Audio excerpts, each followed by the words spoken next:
Voltamos a apresentar Justiça na Tarde. Justiça na Tarde Debate. Pois bem, são 15 horas mais 5 minutos e vamos nós então a partir de agora, iniciando o nosso debate dentro do Justiça na Tarde.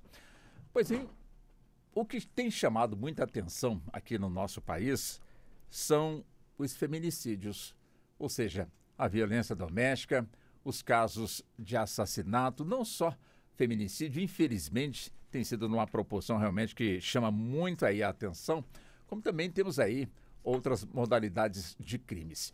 E quando a gente foca, acima de tudo, na questão dos bens materiais, temos também aí, enfim, situações em que as denúncias acabam chegando de briga entre os próprios familiares, onde de forma ardilosa ou então planos mirabolantes, se contrata alguém para ir eliminando herdeiros, para sobrar pouca gente para poder dividir ali bens que foram deixados aí pela própria família. Então, tudo isso nós estamos colocando no mesmo arcabouço para que possamos, então, fazer o nosso debate com as nossas convidadas, como também com o nosso convidado, sobre este tema. Vamos começar então? Então nós vamos começar já apresentando as nossas convidadas e também o nosso convidado. Convido e apresento então a doutora Tatiana Zanlorenzi, ela que é advogada especialista no direito de família e sucessões, né, doutora Tatiana? Também seja muito bem-vinda mais uma vez aqui ao nosso programa. Muito obrigado por aceitar o nosso convite. Muito boa tarde para a senhora. Boa tarde, é sempre uma honra estar aqui com vocês. Muito obrigado pela atenção. Deixa eu cumprimentar também a doutora Luciana Américo, ela que é presidente da Comissão de Combate à Violência Doméstica e Familiar da subseção do Guará, da Ordem dos Advogados do Brasil. Doutora Luciana é também advogada criminalista, né? Doutora Luciana, também seja muito bem-vinda. Muito boa tarde para a senhora. Obrigada, Walter. Boa tarde. Boa tarde a todos os ouvintes. É um prazer estar novamente aqui. Muito obrigado pela atenção. Também cumprimento a doutora Leila Santiago de Oliveira, que é advogada, ela integra a rede de proteção a vítimas e manutenção de direitos Laço Branco, né, doutora Leila? Também seja muito bem-vinda. Muito boa tarde para a senhora. Muito obrigada, Walter. Muito boa tarde aos ouvintes e aos demais aqui presentes. Obrigada pelo convite. É uma honra imensa falar sobre um tema tão necessário e importante para a nossa sociedade. Muito obrigado por ter estado conosco. Bem, deixa eu cumprimentar também o doutor Fernando Cardoso, advogado, é professor de Direito Notarial e Registral, Direito das Famílias e Sucessões, vice-presidente da Comissão de Notários e Práticas Extrajudiciais do IBDFAM aqui da nossa capital federal, né? Doutor Fernando, também seja muito bem-vindo. Tudo começa no cartório e termina também no cartório, né, doutor Fernando? Boa tarde para o senhor. Boa tarde, muito obrigado pelo convite. É uma honra e um privilégio estar compondo essa mesa tão maravilhosa, dotada de mulheres tão competentes. E eu aqui me sentindo meio que um estranho no ninho, talvez, mas acompanhado do grande Walter Lima, eu me sinto um tanto mais acarinhado assim e consolado, né? Então vamos aprender com elas, a vida, né, toda começa Pronto. E termina no cartório. Isso. Mas vamos aprender com elas. Então vamos nós. Bom, então vamos já direto aqui ao ponto, doutora Tatiana, doutora Leila, doutora Luciana, doutor Fernando, e muito obrigado também aos nossos ouvintes que estão neste momento nos acompanhando tanto pela 104,7 FM na sua Rádio Justiça, como também o pessoal está nos acompanhando pelo canal da Rádio Justiça no YouTube. Estamos com a imagem e também o som aí para você. Doutora Tatiana, quer dizer, deixa eu já puxar esse assunto aqui que tem angustiado muita gente e levantado muitas discussões.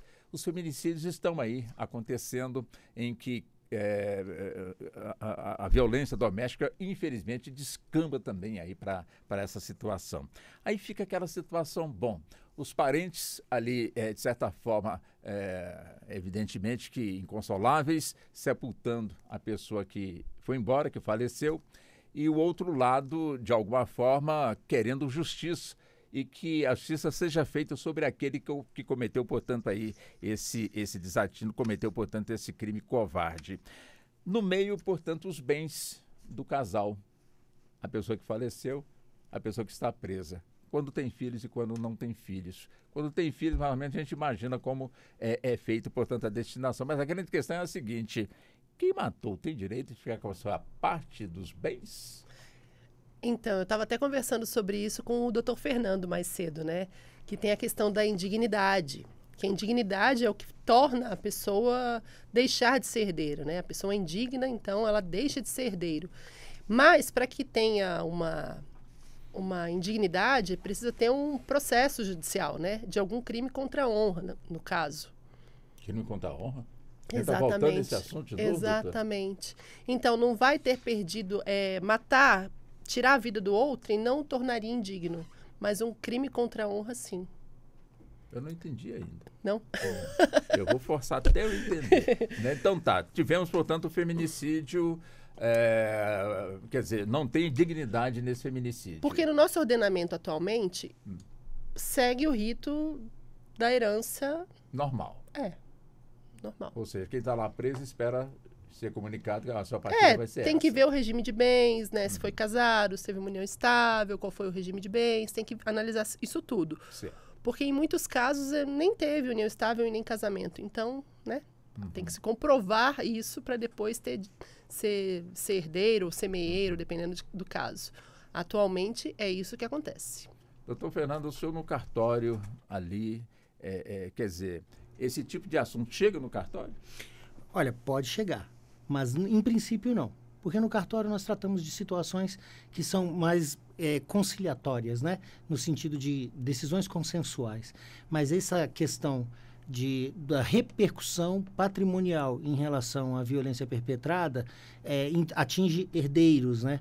Então, por isso que necessita, primeiramente, de uma decisão que o considere culpado, depois de uma decisão que repercuta no âmbito sucessório para que ele possa ter uma punição patrimonial. É isso que devemos entender, também separando as figuras de herdeiro e de meieiro, a depender do regime de bens no casamento. Como é que nós temos 2 horas de programa, nós vamos explorar bastante, né? Vocês não me convenceram ainda não, né? Mas nós vamos chegar lá. Deixa eu buscar então essa parte criminal com as doutoras Luciana e também a doutora Leila. Ou seja, quer dizer, para que a pessoa se torne realmente culpada de uma acusação, é preciso o julgamento, é preciso transitar em julgado? O que é preciso para realmente você foi o autor, você vai pagar por isso porque você foi julgado e condenado? Quer dizer, isso é o bastante no caso, doutora Luciana? Oi, Walter. Então, a primeira parte do processo criminal você vai levar provas, né? Cai muito na questão do inocente até que se prove em contrário. Mas a sociedade tende a punir, né, somente pela denúncia do Ministério Público. E a pessoa, né, que está respondendo àquele crime, suposto crime, ela tem o direito de provar, pelo contraditório e pela ampla defesa, a possível inocência dela. Que é um direito dela. Sim, é um direito respaldado, na Constituição, inclusive, né? E aí ela vai trazer, né, com o seu advogado constituído, provas da sua inocência, não só da inocência, mas de crimes que não cometeu. Às vezes ele está sendo condenado ou a denúncia por outros crimes que ele não cometeu, né? Então ele poder pagar somente por aquele crime que ele cometeu. Então o advogado de defesa criminalista vai buscar, né, a melhor tese para provar que ou ele é inocente ou diminuir a pena ou falar somente do crime que ele cometeu, e o Ministério Público, do outro lado da acusação, provar também, né, trazer meios de provas que ele cometeu o crime. Então, nisso, os recursos, né, cabíveis, vai sair uma sentença condenatória, depois vai sair o acórdão e, de fato, se couber ainda recursos nos tribunais superiores, né, chegando aos tribunais superiores, indeferiram ou deferiram, enfim, ali constatada a inocência dele ou realmente a condenação. Mas os recursos cabíveis podem ir, sim, até o STJ e STF, né? Não subir nos recursos, né, até os tribunais superiores.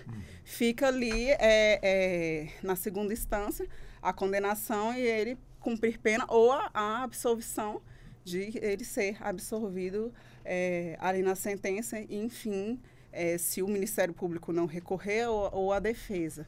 Mas, de fato, esse processo, né, ele não é tão rápido, é demorado, e até que ele prove a inocência, a sociedade já condenou, e isso é o que é injusto, no Brasil também fica uma crítica de antes da sentença já prender. Né? Inclusive, mais de 70% dos presidiários do nosso Brasil estão presos antes mesmo da sentença condenatória. Então, fica aí também essa crítica, né? Prender a qualquer custo. Entendo. E não é assim que deveria ser feito. Deixa eu ver com a doutora Leila também nessa mesma linha, doutora Leila. Claro, o assunto nosso aqui é justamente a questão dos bens da pessoa que praticou, portanto, ali um delito, né? Ou seja, um crime de feminicídio, pegando aqui um exemplo triste desse, que infelizmente tem ocorrido bastante, né? E tem situações em que o feminicídio acontece justamente por discussão em torno de bens, né? Então eu te mato, aí eu fico com tudo para mim. É assim? De fato, não, e nós precisamos obedecer o rito do devido processo legal. Como a doutora Luciana mencionou, você precisa levar provas, tanto da inocência, quanto o Ministério Público levar provas de acusação, que, por exemplo, o feminicídio ele foi praticado justamente pensando na apropriação daqueles bens. E, claro, demora. É possível, sim, se comprovar que não foi, assim como também é possível que a acusação demonstre que tudo girou em torno dos bens, porque até o feminicídio acontecer, a vítima, ela passou por outros tipos de violência. Então, muitas vezes, ela fez ali um boletim de ocorrência por uma agressão física, e você precisa analisar o contexto probatório para entender se de fato aconteceu ou não, pensando necessariamente ali nos bens materiais, que seriam, então, a violência patrimonial. Interessante, né, doutora Tatiana, que eu achava que, quer dizer, só para provocar, né? Eu achava mesmo, né, que a pessoa que comete um feminicídio, automaticamente, pelas circunstâncias, ela já ficaria fora do contexto, portanto, aí, da divisão, portanto, de bens. Uma vez que o casal tinha, portanto, ali um determinado quantidade de bens e, de repente, isso acontece e aí, né? A pessoa que mesmo cometeu o delito, ou seja, o crime, cumpriu a pena, caso ela venha ser julgada e condenada, cumpriu a pena, saiu, agora eu vou lá pegar a minha parte. Mas a senhora já nos colocou aqui, tem a palavra indignidade também, a questão da honra. Né? Quando fala da honra, a gente pensa logo naquela questão, matei para lavar a minha honra, alguma coisa assim. Tem alguma coisa a ver nisso? Exatamente, né? A legítima defesa da honra, que, inclusive, essa tese foi excluída pelo Supremo Tribunal em pleno 2023. Né? Certo. Há poucos dias ali atrás. Exatamente. A gente até conversou sobre isso, não foi? Sim. Então, essa tese não cabe mais. Mas quando a gente fala em crime contra a honra, a gente fala da difamação, da calúnia, da injúria, né? Que é falar um falso crime, imputar um falso crime a alguém, ou então falar mal desse alguém para o círculo próximo, o que acaba acontecendo nas relações entre pessoas casadas, entre pessoas que convivem em união estável, né? Um acaba falando, aquela mulher não faz nada, aquela mulher é uma inútil, aquela mulher não presta para nada. Então, acaba que rola ou então pouco aquele a homem só difamação. parece bêbado, não quer fazer Aquele nada, bêbado, não quer trabalhar. Osso. Equilibrar a coisa aqui, né, doutora? Sim, mas estamos falando do feminicídio, né, Walter? Sim. Ou então falando sobre que não presta para nada, o que gasta muito dinheiro, né? Uhum. Então, esse tipo de coisa também pode ser que seja comprovado como um crime. Então seria não é crime contra a simples honra. assim de imaginar cometer o crime automaticamente está fora, portanto, da divisão de bens. Não. Ou seja, ela continua tendo direito na sua parte na divisão de bens. Dependendo do regime de bens, sim. E se... Eu acho que, assim, é um avanço da justiça, é um avanço do judiciário, um avanço da legislação que chega até esse ponto. Né? Porque, como até disse meu amigo ali um pouco antes, qual é o órgão do corpo que mais sofre? O bolso. Então, a partir do momento que uma pessoa comete um crime com o objetivo patrimonial apenas, eu vou matá-la para ter direito a tudo, para ficar com tudo, né? Com esse objetivo, então é preciso que se exclua da meação e da herança. Quer dizer, então, Eu acho, na minha opinião pessoal. Se esse casal não tem, portanto, herdeiros, imagino filhos, e acontece o feminicídio, quer dizer, a outra parte seria detentora, portanto, dos bens, faleceu. E a parte que está viva ficaria, então, com tudo? Ou seja, quem está vivo foi justamente quem matou?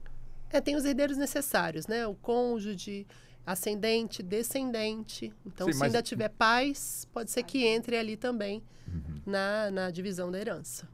Tem que fazer o desenhozinho, cada caso é um caso. E aquele depende que a gente tanto usa nos escritórios também serve aqui. Então, se você está com um caso desse, procure um advogado e tire todas as suas dúvidas.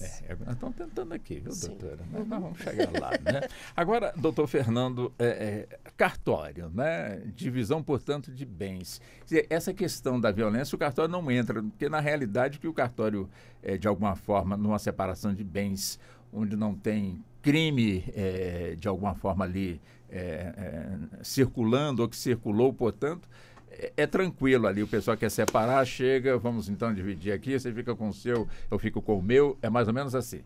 Vamos dizer que onde não há uma doença psicológica dentro do relacionamento, quando já está tudo mais sedimentado, consolidado e, vamos dizer, consensual, sim. Mas onde o cartório pode participar, Walter? Me parece assim que algumas pessoas deveriam conhecer melhor o funcionamento dos cartórios. Primeira questão é que pode ser obstada uma partilha de bens, eventual, por exemplo, em um inventário, quando, por exemplo, se argue que alguém ali presente dentro da partilha esteja envolvido em um crime, uma das três hipóteses do 1814 do Código Civil, que fala que serão excluídos da sucessão aqueles que praticarem atos de violência física, homicídio, contra o autor da herança, seus cônjuges, descendentes e ascendentes. Deixa eu entregar a doutora Tatiana aqui, ela disse que não. Não, calma, sucessão. Na sucessão. Nós estamos tratando de sucessão. Que é diferente... De divisão patrimonial do casamento em virtude de divórcio. Nós Desculpa, estamos falando de doutora sucessão. Depois, os crimes por indignidade, que a doutora mencionou, né? Injúria, difamação e calúnia. E a terceira modalidade é aquela de violência que tente impedir o livre exercício de disposição dos bens por ato de última vontade. Traduz para nós essa se última acontecer, frase. vamos agora traduzir do juridiquês para o português. Pronto. Chegou lá para fazer um inventário, alguém fala, opa, esse aí está sendo acusado de feminicídio, por exemplo, ou de acusado de violência contra aquele que morreu, inclusive pode ser o autor do falecimento via homicídio. Então a gente pode obstar. O cartório pode atuar assim, pode, preventivamente, impedir alguma prática de uma partilha de bens que depois possa ser questionada e até anulada, né?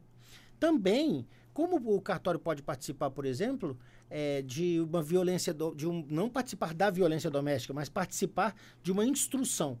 Bem, aí a gente pode explicar para vocês a diferença entre uma escritura pública declaratória e uma ata notarial. A escritura pública declaratória, Walter, é quando você chega no cartório e fala: eu, Walter Lima, radialista, declaro que doei um bem. Por exemplo, o senhor está declarando, você está declarando em seu nome. Certo. Outra é quando eu, tabelião, digo: Tatiana Costa compareceu à minha presença trazendo mensagens de WhatsApp do número tal, com os seguintes dizeres: vou matar você, você não vale nada, amanhã sua boca vai estar cheia de formiga, depois de amanhã você vai estar comendo capim pela raiz, Isolar etc. isso aqui, e tal. vamos isolar isso aqui, doutor. Ou seja, Tá. o tabelião, que é um agente público dotado de fé pública, mediante provas e coleta de provas e de oitiva até de depoimento pessoal, ele lavra em nome próprio dele que ele viu, leu, ouviu. Ou seja, pelos sentidos dele, ele captou aquelas informações. Isso é dotado de fé pública e de difícil desconstituição nos autos de qualquer tipo de processo. Quer dizer, O poder que uma ata notarial tem no acervo probatório, ela é produção antecipada de prova, Walter. Imagine que uma mulher que está sofrendo violência doméstica, ela vá e leve essas mensagens de WhatsApp, pode ser de áudio, pode ser de vídeo, pode ser foto, pode ser mensagem de WhatsApp, pode ser e-mail, um bilhetinho, qualquer coisa assim, se transforma em uma ata notarial, que é uma prova pré-constituída, não tem nem processo ainda. Ela já usa isso como meio de prova. Olha o poder que o cartório pode trazer Sim. para a mitigação dos danos numa violência doméstica. Impedimento não é possível, né? A gente impedir violência doméstica não existe como, né? Mas a mitigação dos danos dessa violência doméstica mediante produção antecipada de prova.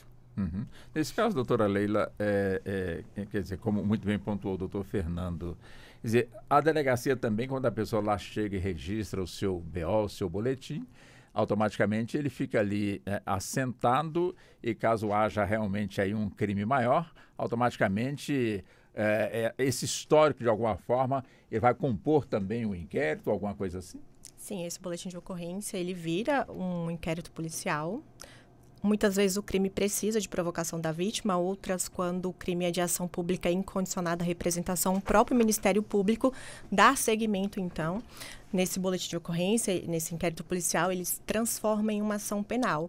E o que acontece? Digamos que essa ação penal, ela venha justamente discutir essas questões patrimoniais que essa mulher está sofrendo ali, claro, a violência patrimonial. O que muitas vezes ocorre é que quando a mulher vive uma situação de violência doméstica, ela não vive somente um tipo de violência, ela acaba vivenciando todas as violências dentro daquele relacionamento.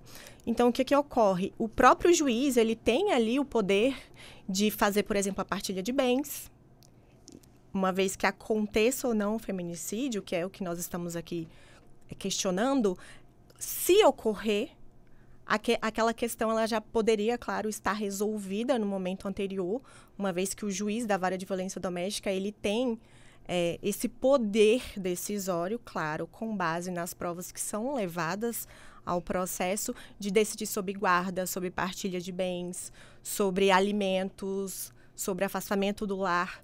Então, o processo de violência doméstica é para ser um processo célere, justamente para que se impeça o desdobrar daquelas ações e que chegue, então, ao crime de feminicídio.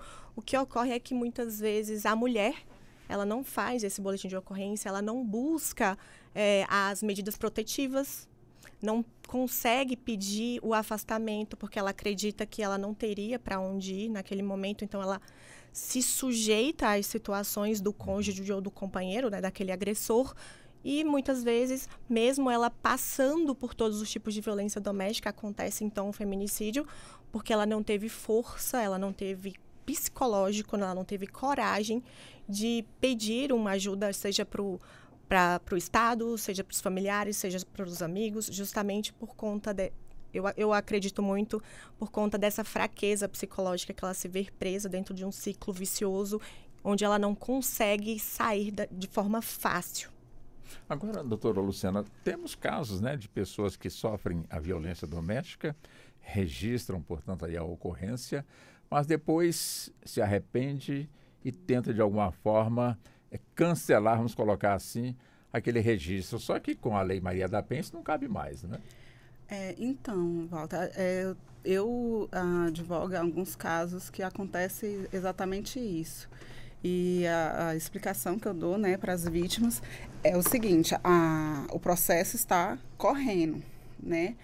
E o que eu falo para elas, que então, se acontecer, porque acontece bastante, se acontecer da vítima voltar ao relacionamento, né, com o seu agressor, eu falo para ela, em juízo, ficar em silêncio, né? Apesar de não estar expresso na lei, que a vítima, ela fique em silêncio, mas a gente tem o Fonavide, o enunciado, se eu não me engano, 50, ali prevê que ela não se expresse durante juízo, né? Então, meu aconselhamento jurídico para essa vítima é que ela fique, então, em silêncio, né? Que não responda ali as perguntas do Ministério Público e do juiz ou juíza, né? para ela não construir provas, né, contra o agressor. Porque muitas vezes elas falam assim, eu não quero saber disso, eu já estou junto dele de novo, estamos num relacionamento de novo, e não quero saber. E aí eu vou explicar para ela, ó, não é bem assim, né? A gente vai ter sim que comparecer na audiência. Tudo bem, você não querer fazer provas, né, contra o agressor, mas que vocês reataram o relacionamento, mas é necessário, então, que você compareça, mas, então, fique em silêncio. Mas a justiça entende isso como uma técnica de defesa? Então, entende, mas tem alguns juízos que querem forçar a mulher a falar. E eu acho que isso também é errado. Eu vou pedir a palavra para que ela fique realmente em silêncio, porque é um direito dela, né? Apesar de não estar expresso, como eu falei, é um direito, sim, da vítima não se expressar durante o juízo, tendo em vista que ela voltou ao relacionamento. Então, isso acontece bastante. Mas tem casos que ela volta ao relacionamento e depois volta a sofrer violência de novo. E aí? E aí... Aí ela quer falar, aí ela quer falar... Não, e aí eu também explico, né, que isso não anula ela sofrendo uma nova violência, ela procurar, sim, entendi. Ela pode procurar e fazer tudo de novo. Não Na existe delegacia, você não quis falar, então não vou te ouvir mais, não existe isso. Não existe isso. Inclusive, as varas que eu tive a oportunidade de fazer audiências, a própria juíza, né, deixa isso bem respaldado, né, sim. Explicado para a vítima, porque aí ela pensa que, bom, se eu ficar calada aqui, eu não tenho mais o meu direito de, numa nova violência, sim. Eu procurar, né, os órgãos públicos para fazer a denúncia. E quando, na verdade, ela pode estar fazendo quantas vezes forem necessárias para a segurança dela. Então, se ela ficar em juízo, em silêncio, não promover provas contra o seu agressor, porque eles voltaram no relacionamento, e daqui uma semana, por exemplo, ela voltar a sofrer novas agressões, ela pode estar se encaminhando, sim, para uma delegacia para fazer uma nova denúncia, que sofreu novas violências, e dali começa, então, um novo trâmite também das medidas protetivas e, posteriormente, também da ação penal. Então, ela fica, e com isso ela não tem que se preocupar, porque a todo momento que ela procurar, dever do Estado, sim, abrir medidas protetivas, enfim, ações penais, para que ela possa estar respaldada. Então, é um dever do Estado para com a vítima. E isso ela pode ficar tranquila, de ficar em silêncio e, acontecendo novamente a agressão, ela procurar, aconselho, inclusive, a procurar, aqui no DF, temos 2 delegacias especializadas, né, na mulher, que é a DEAN 1, da Asa Sul, e a DEAN 2 fica na Celândia. Não sendo possível, né, enfim, a mulher estar nessas 2 DEANs, né, ela pode procurar qualquer delegacia, né, mas, assim, as delegacias mesmas especializadas, né, vão ser as DEANs. Mas ela pode procurar outras delegacias. E puxando o gancho da doutora Leila, falando sobre o feminicídio, realmente eu costumo falar que o feminicídio ele é a ponta do iceberg, né? Aconteceu muita coisa ali antes do feminicídio, né? Que é o ciclo da violência, né? Que entra, eu também gosto de explicar, que entra na espiral da violência doméstica. Começa com um ciclo. O ciclo da violência doméstica, ele foi inventado pela uma norte-americana, que ela fala que tem 3 fases, né? Que é a fase da tensão, a fase da agressão e a fase da lua de mel. E fica nesse ciclo, se tornando uma espiral, que vai ficando um menor tempo, por exemplo. Entre cada fase. Ele fez a agressão hoje. Aí, daqui a 8 meses, ele vai fazer uma nova... Aí, entra no ciclo, né? De tensão, agressão e lua de mel. Aí, daqui a 8 meses, ele vai cometer uma nova agressão. Aí, já parte para 4 meses, 2 meses, 1 semana e se finda com feminicídio. Entendi. Então, esse ciclo, essa espiral que ela nunca retroage. Ela sempre progride no menor espaço de tempo. Então, é muito difícil também para a vítima por que ela não sai desse relacionamento, né? E ela, às vezes, é presa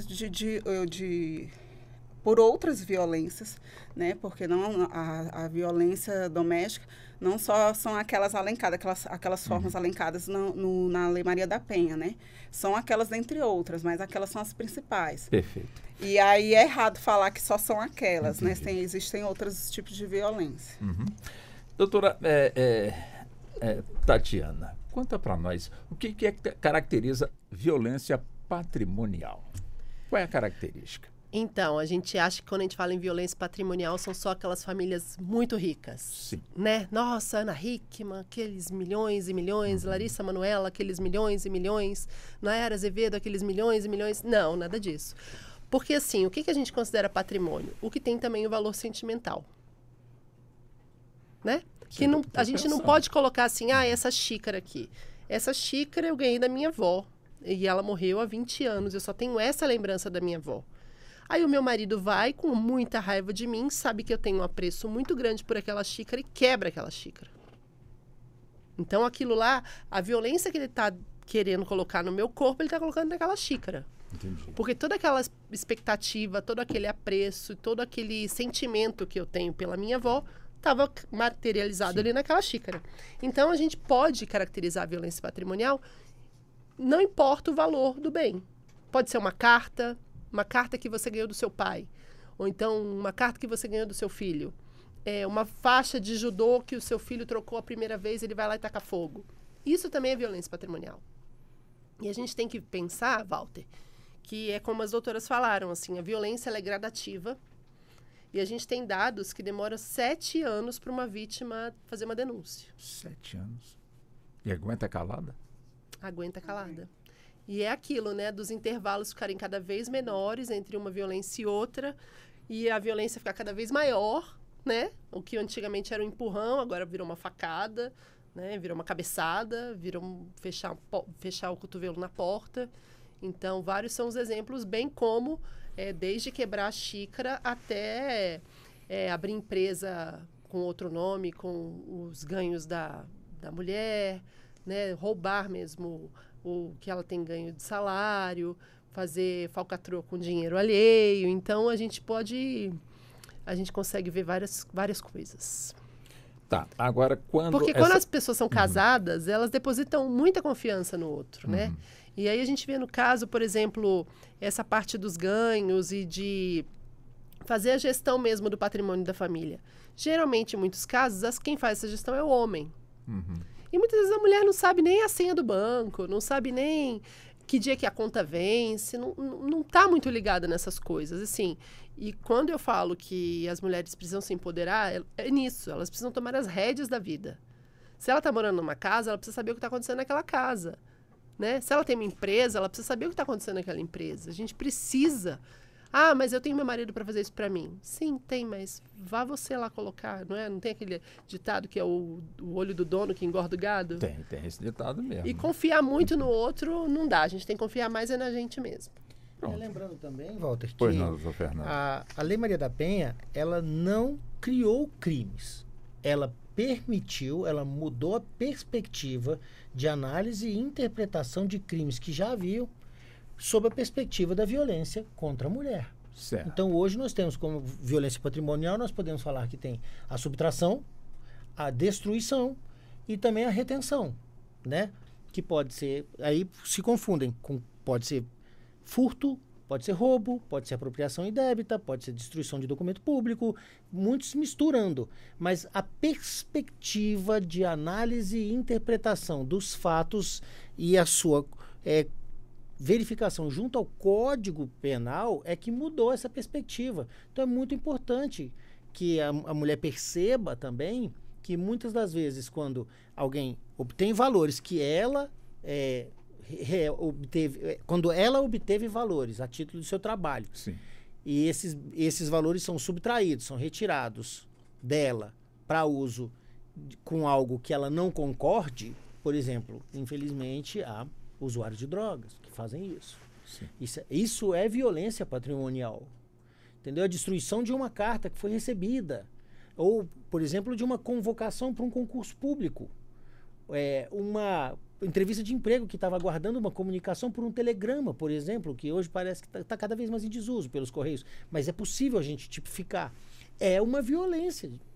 É uma violência, porque é um impedimento de uma nova situação para a mulher, de uma ascensão profissional, de obtenção de informações, certo? Também retenção também de valores. Também é possível a gente qualificar isso. E isso é grave. Quanto à fala da doutora Luciana Américo, é importante dizermos que nós não podemos limitar o número ou as possibilidades de denúncia. E a primeira, nós não conhecemos a intimidade da psique da vítima e nem conhecemos a intimidade daquele relacionamento. Então, depois de uma primeira denúncia, quando ela fica calada, a gente não pode adotar um sistema matemático de que ela ficou calada a primeira vez, agora ela não tem direito da segunda. Não, é uma nova violência. É uma nova modalidade, é um novo momento. E cada uma dessas merece atenção especial do Estado. Senão nós vamos estar praticando um outro tipo de violência contra a mulher, que é a violência institucional. Que também é. A violência é uma forma de violência de gênero, a banalização. Qualquer coisa, ela está pedindo medida protetiva. Isso é violência, esse tipo de análise é uma violência contra a mulher. Tantas quantas forem as ocorrências e tantas quantas forem da vontade dela a denúncia, ela deve fazer. E não se sintam menores porque na primeira quiseram ficar caladas porque tentaram recuperar o relacionamento, porque cada um sabe de si, cada um sabe do seu relacionamento. Cada um deveria conhecer pelo menos o parceiro com quem está casado ou convivendo. Então, é natural que talvez queira mitigar a primeira, mas quando viu que não dá, por que denuncie tantas quantas forem? Ponto. Mulheres, sintam-se à vontade. Usem da lei a seu favor. Por favor, não se omitam. Nesse tema, as doutoras Leila e Tatiana pediram a palavra. Doutora Tatiana, depois doutora Leila. Não, é porque para muita gente o que acontece dentro de um ambiente familiar é frescura, né? E aí a gente vê que rola um machismo, que rola uma questão de posse, que o marido é possuidor da mulher, que o marido é dono da mulher, que ela tem que fazer isso ou aquilo porque ele quer. Então, para você, mulher, assim, meu recado é, se algo te fere, abre a boca. Para mim, a cura vem pela boca, né? Tanto lá pelo Laço Branco a gente fala muito sobre isso, como nas comissões de ordem a gente fala muito sobre isso, seja de violência doméstica, seja a comissão de família a qual eu faço parte, a gente fala muito sobre isso, que a gente precisa dar voz à mulher. E se aquilo tá... Se você está usando uma calça com um alfinete, tire o alfinete. E isso vale também para dentro da sua casa. Se o negócio está pegando fogo, caia fora. Não existe mais aquilo de saiu do lar, como é que chama? Abandono de lar. Não existe mais isso. Porque muitas mulheres ficam em casa e falam assim, se eu sair, eu vou perder tudo. Não existe mais essa figura do abandono de lar. Então, se você está correndo risco, a sua vida, a sua psique, o seu patrimônio ou dos seus filhos, saia de casa, procure ajuda e faça a denúncia. Perfeito. Sempre. Posso fazer um comentário sobre o que a doutora falou, Tatiana? Já garanto para a senhora, doutora Até Leila. eu já tinha falado, antes de nós entrarmos aqui, nós estávamos conversando que o machismo é tão grande que ainda consideram a certidão de casamento como um dute, como uma transmissão de propriedade. Sai do pai, passa para o marido, como se o marido fosse dono da mulher. Essa visão tem que acabar. São dois seres humanos e nós temos que emprestar dignidade à mulher. Ela não é uma... Nós temos que acabar com a coisificação. Porque a minha mulher não é minha mulher. É a pessoa que escolheu estar do meu lado. Ela não é minha. Minha é posse. Não é isso? Pelo amor de Deus, entendeu? Não podemos tratar assim. Sim. Então nós temos que tomar cuidado com esse pronome possessivo. Entendo. Tá bom? Minha mulher. Não é minha mulher. É aquela que escolheu estar ao meu lado. É diferente. Doutora... E que pode deixar de estar ao meu lado quando ela desejar. Quando ela bem entender, e eu tenho só que me conformar, porque ninguém casa para ficar casado sendo infeliz. Arrastar corrente não dá. Doutora Leila. Walter, o que eu queria mencionar aqui, até para complementar o que os doutores bem exemplificaram, é que não podemos criminalizar a mulher por conta dessa desistência, até porque a própria Lei Maria da Penha, no seu artigo 16, ela garante que a vítima ela poderá renunciar desse direito de representação criminal antes mesmo da denúncia ser recebida pelo juiz. Então, é um direito dela, ela querer dar seguimento ao processo ou não. A partir do momento que a ação criminal precise da representação dela, ela pode simplesmente, eu vou falar de forma popular, que abandonar o processo, mas claro que vai haver uma audiência e o juiz vai querer ouvir a vítima para entender o que de fato está acontecendo. Mas se for uma ação pública incondicionada à representação, e aqui eu vou dar o exemplo da agressão física, né, da lesão corporal, o Ministério Público, ele toca esse processo de forma independente, autônoma, sem necessariamente precisar ali que a vítima se manifeste quanto a isso. E se for o caso, o suposto agressor, ele irá receber uma pena e aquela pena irá ser aplicada ao agressor. Então, como você mencionou inicialmente, ela vai, faz o boletim de ocorrência, ela reata com ele por N questões, porque pode ser por questões patrimoniais, por questões familiares, por necessidade, inclusive, aqui eu falo necessidade psicológica, porque ela se vê na necessidade de estar na presença e de estar junto ao agressor. Ela pode sim manifestar, então, esse desejo de desistir da ação penal, uma vez que a própria lei em seu bojo, ela lhe traz essa possibilidade. E caso ocorra novas agressões, novos tipos de violência, ela pode sim buscar novamente a delegacia, buscar o Ministério Público, o Judiciário ou o advogado, uma vez que hoje em dia tem a possibilidade da requisição das medidas protetivas serem feitas tanto pelo Ministério Público quanto pela Defensoria, por meio das delegacias eletrônicas, e iniciar, então, um novo processo, uma nova ação penal e buscar ali a penalização para aquele tipo de violência que ela foi agredida, digamos, nos últimos períodos, para o tipo de violência que ela sofreu ali nos últimos tempos. Ela não poderia, por exemplo, trazer as agressões passadas. Entendi. E bem como... Doutora Luciana. Bem como também ela pode, a qualquer momento processual, ela pode revogar as medidas protetivas, né? Ela pode? Pode. Pode pedir para o juiz, não quero ele muito distante de mim, não, quero ele pertinho dentro. Porque assim? acontece no caso quando eles voltam ao relacionamento, né? Uhum. Retiras. Isso, aí ela marca uma audiência e ela tem que falar também em juízo e ela vai se manifestar em juízo falando: olha, eu quero tirar, na verdade revogar, eu quero revogar as medidas protetivas por eu entender que não me sinto mais ameaçada, né? Não propriamente ter voltado com o relacionamento, mas o que ocorre mais é quando elas voltam. E porque eu voltei o relacionamento, então eu quero revogar essas medidas protetivas. Eu volto a dizer também que nada impede dela depois, né, com uma nova agressão, retomar essas medidas protetivas. Então, isso acontece também com as medidas protetivas. Doutora Tatiana, vou insistir com a senhora. Quem comete feminicídio? Quer dizer, um ponto também que eu gostaria de esclarecer aqui. A partilha de bens só acontece quando o casal, né, o par, enfim, então a união está de papel passado ou de boca serve, né? Ou seja, mas a questão é justamente essa: quem comete o delito? Pode ser o feminicídio, pode ser o contrário também, justamente o foco é justamente os bens. Não perde, portanto, a sua partilha. Quer dizer, seria isso pelo que eu entendi até agora, até a prova em contrário. A gente tem dois direitos, né? O direito à herança e o direito à partilha. Partilha de bens é no divórcio. Ah, tá. E o direito à herança é no caso de um inventário, de uma morte, né? Então, com a morte se extingue o casamento. Sim. Então, quando a gente tem um parceiro ou um marido, a gente pode ter, né, dependendo do regime de bens, a figura do meeiro e do herdeiro na mesma pessoa. Sim. Para que se comprove que essa pessoa não é digna e se afaste o direito à herança, precisa de uma ação. E quem move essa ação? No caso do feminicídio, o Ministério Público, né? E no caso do crime contra a honra, a própria vítima. Certo. Então, precisa desse processo criminal correndo.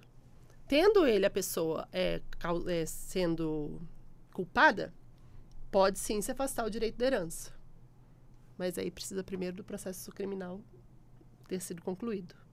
Quer dizer, não é assim... Automático. Um rito automático. Não é um rito automático, até porque tem todo o trânsito, né, todo o trâmite do processo judicial. Para comprovar mesmo que foi ele que fez, mesmo Igual hoje apareceu no jornal, a mulher tirou o homem do carro e ele foi lá e desferiu um monte de soco e um tiro. Foi tudo filmado. Né? Em tese, não há dúvidas que foi ele que cometeu aquele crime. Mesmo assim, precisa do processo legal, do devido processo legal.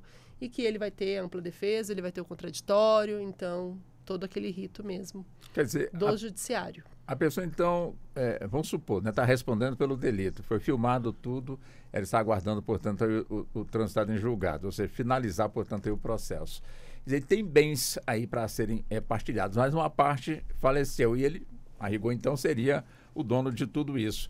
Mesmo preso, ele poderia negociar os bens que, de alguma forma, lhe couberem, ou que lhe cabem, porque não tem outros herdeiros a não ser ele, a não ser, né, não tem filhos, vamos colocar dessa forma assim. Filhos e nem pais, né? Filhos Quem e nem morreu. pais. Quer dizer, ele pode, de alguma forma, transicionar, chegar e colocar um procurador para poder vender os negócios dele e passar os papéis dentro do cartório, doutor Fernando? Em tese, sim.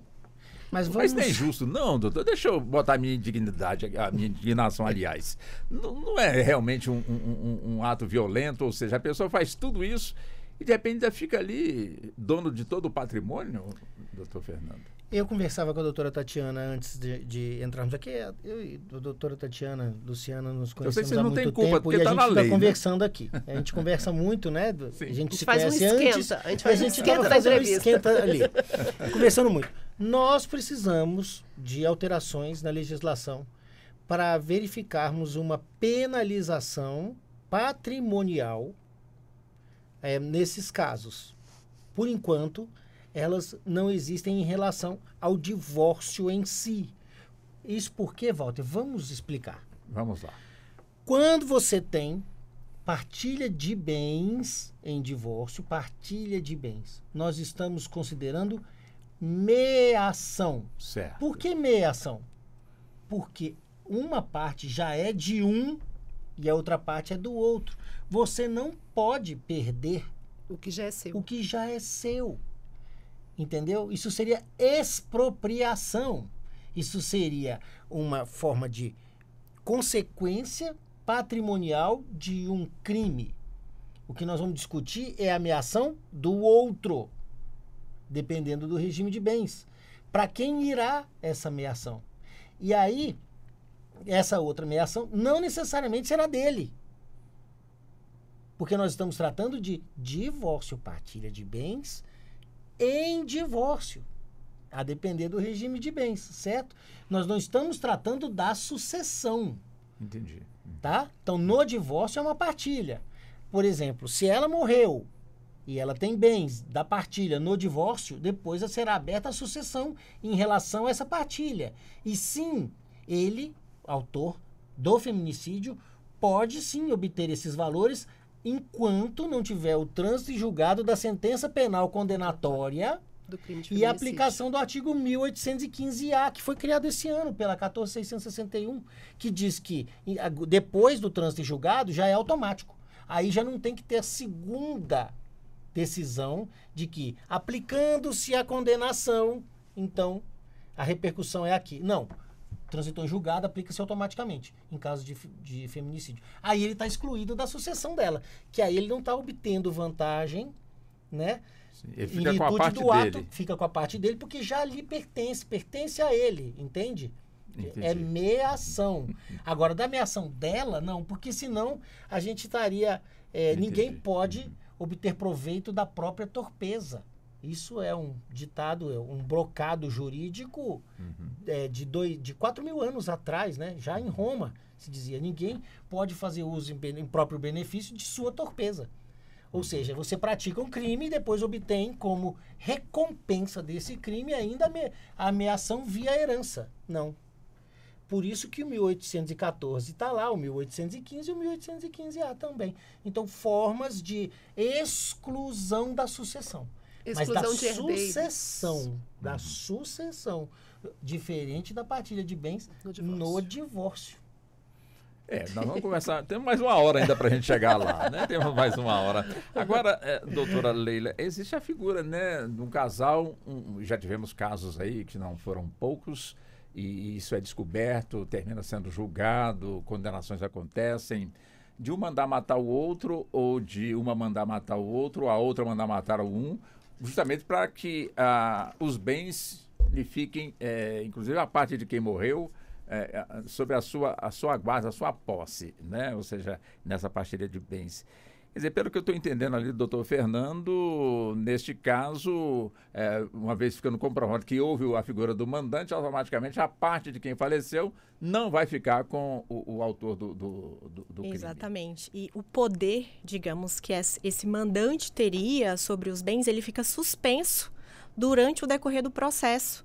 Aí, quando se tiver uma sentença condenatória transitado em julgado e tiver uma decisão, é que vai se analisar o que vai ser feito, então, com os bens do falecido, se há a possibilidade de herança, porque muitas vezes, como a doutora bem mencionou, você precisa analisar o tipo de matrimônio que foi constituído pelo cônjuge e pelo companheiro. Então, o tipo de matrimônio, ele vai influenciar aí essa questão da divisão, tanto da meação quanto a questão da herança. Isso. Tipo de matrimônio a gente falando em aberto, né? Matrimônio é casamento e também união estável. União estável. E aí a gente tem os regimes, né? Da separação obrigatória, da separação parcial, Separação consensual, total, comunhão, da comunhão parcial e da comunhão de bens. Tá, nesse caso, então, os bens estão ali. Um morreu e a outra pessoa está presa. Vamos colocar assim, a pessoa está presa e ficou comprovado que a outra foi que mandou matar para poder ficar com a sua parte. Quer dizer, eu gostaria de ouvir o senhor justamente. E não tem herdeiros. E aí, para quem é que fica realmente os bens? Fica tudo para quem está preso não fica com nada. Se ele não fica com nada, a outra pessoa faleceu e não tem herdeiro, não tem mais ninguém. Quem é que fica com essa herança? Se ele for declarado indigno, ele perde. União, Estados, Distrito Federal e municípios. Dá perdimento para o Estado. O Estado fica. Então vai ficar com alguém. Isso. vai. Ordem de vocação hereditária. Ordem de vocação hereditária, lá no 1845 do Código Civil. O famoso CAD. Amado Código Civil. Eu sempre falo do nosso amado Código Civil. Porque a nossa vida inteira está regulada ali, desde o nascimento até o falecimento. E depois do falecimento ainda, né?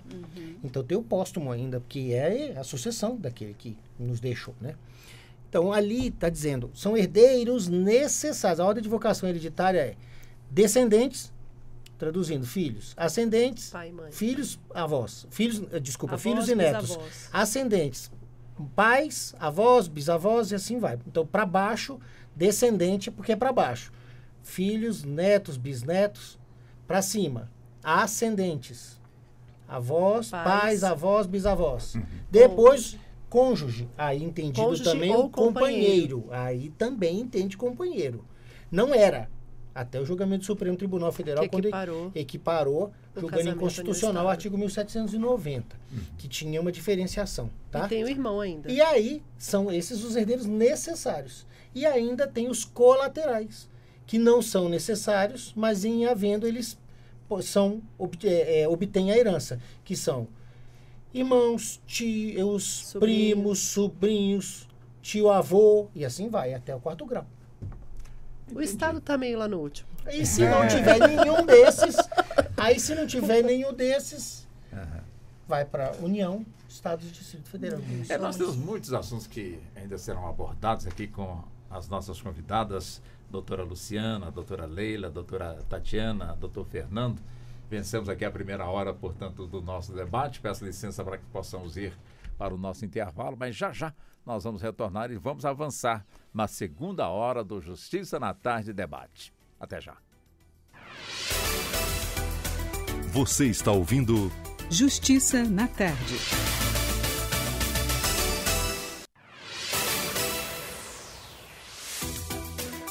Voltamos a apresentar Justiça na Tarde.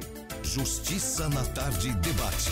E vamos nós já entrando na segunda hora do nosso debate aqui nos estúdios com o Justiça na Tarde. Muita gente achava que a pessoa que cometeu um delito, um feminicídio, para ficar com tudo, ou com todos os bens, portanto, enfim, do casal, e de repente não é bem assim. né? Essa primeira hora aqui do nosso programa ficou muito claro, portanto, aí para os nossos ouvintes. E o que é preciso? É preciso modificar a lei.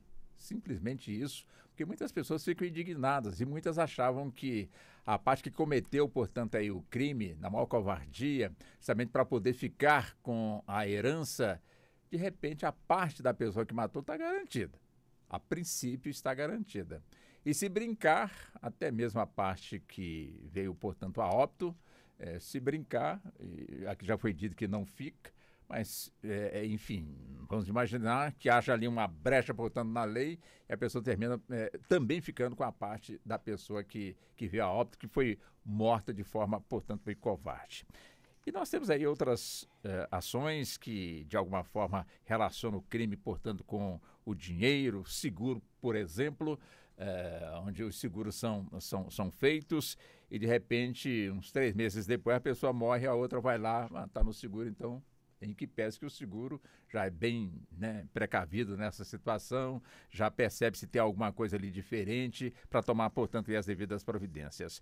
Mas eu volto com a senhora, doutora Luciana. Quer dizer, essa questão do feminicídio, quando a gente fala aqui no feminicídio, mas nós temos casos também, né, de irmãos que de alguma forma ali, a gente fala assim, irmãos, parentes muito próximos, né? Sim. Que de olho ali, portanto, aquele pode ficar com uma parte maior do que a minha, eu não sei porquê, e dá, portanto, ali uma confusão. Quer dizer, quando surgem assim desavenças, é importante que a autoridade competente tome conhecimento, até mesmo para evitar que a tragédia ela seja estabelecida e que a própria lei, de alguma forma, também ela possa, dentro do que nós temos aí de legislação, também fazer com que essa tragédia não venha, portanto, acontecer, doutora Luciana?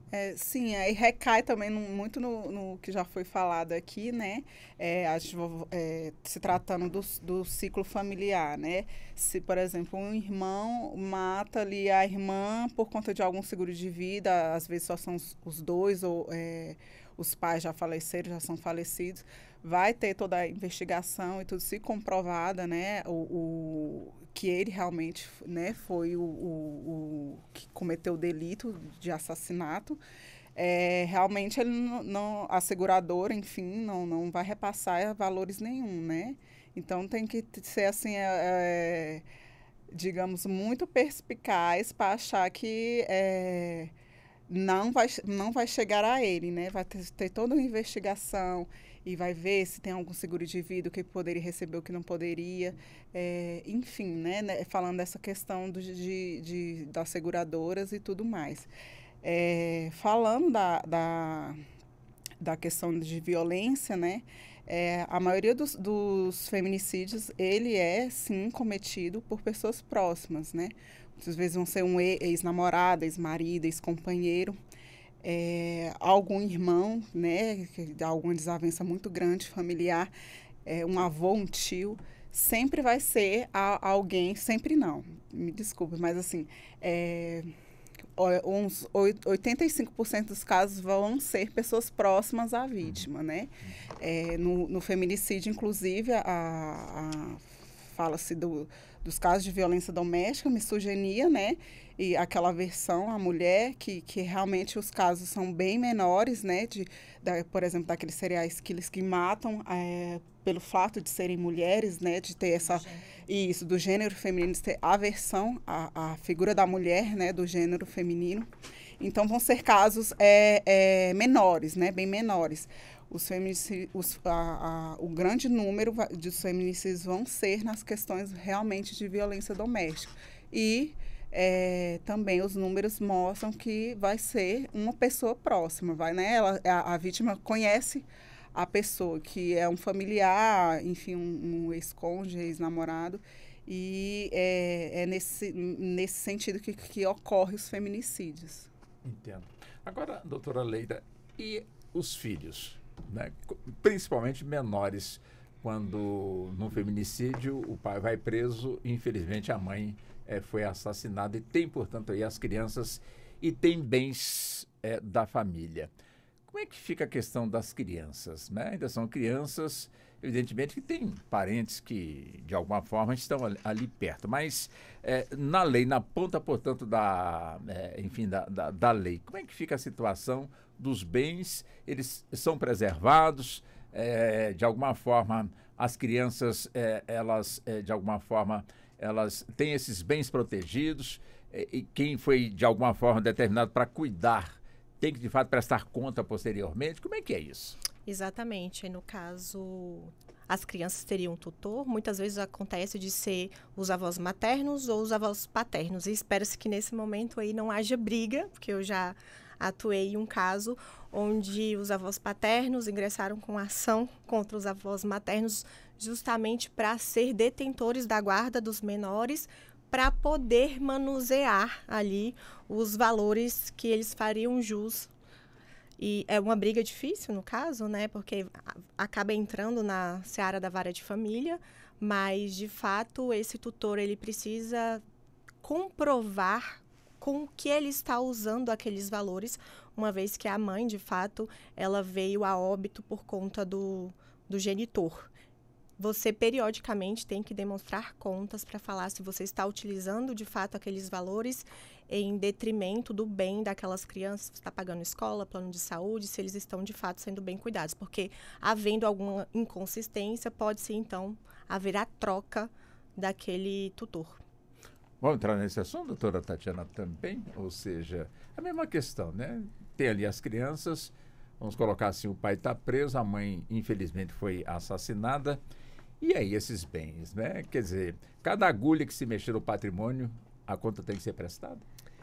A gente tem agora a figura dos órfãos do feminicídio, né? E que, na grande maioria das vezes, eles são cuidados pelos avós.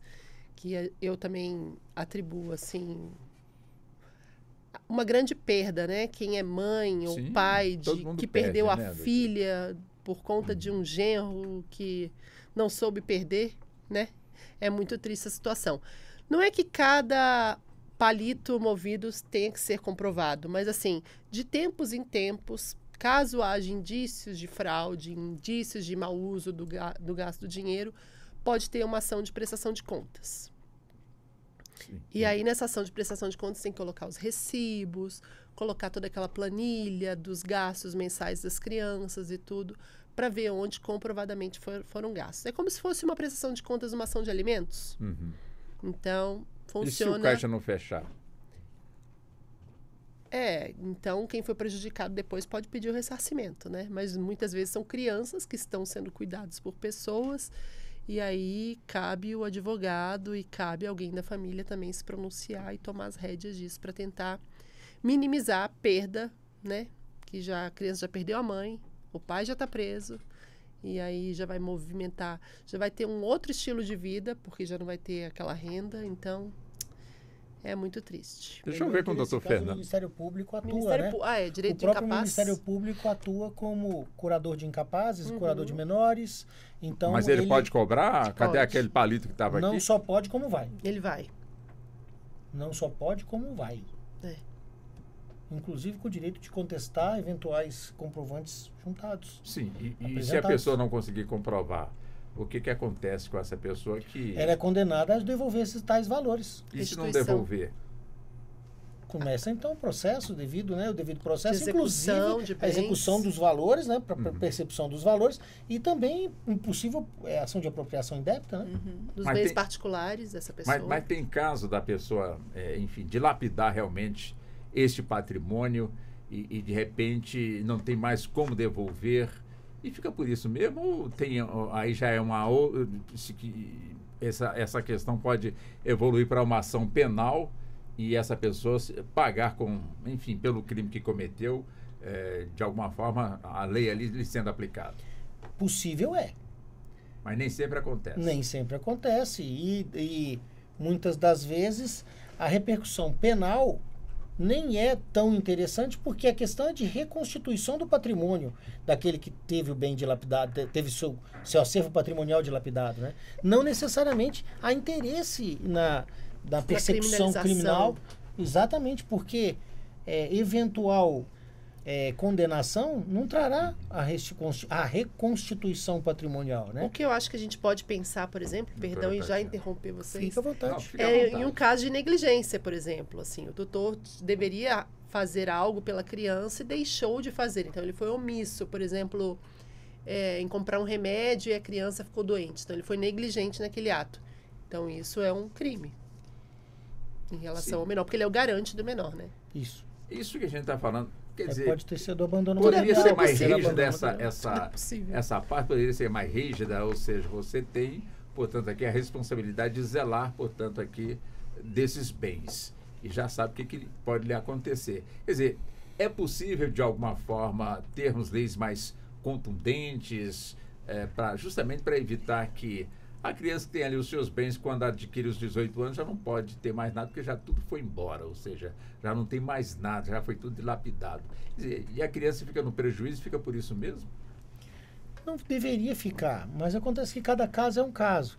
A legislação brasileira, se ela não é a melhor do mundo, ela também não está tão atrasada.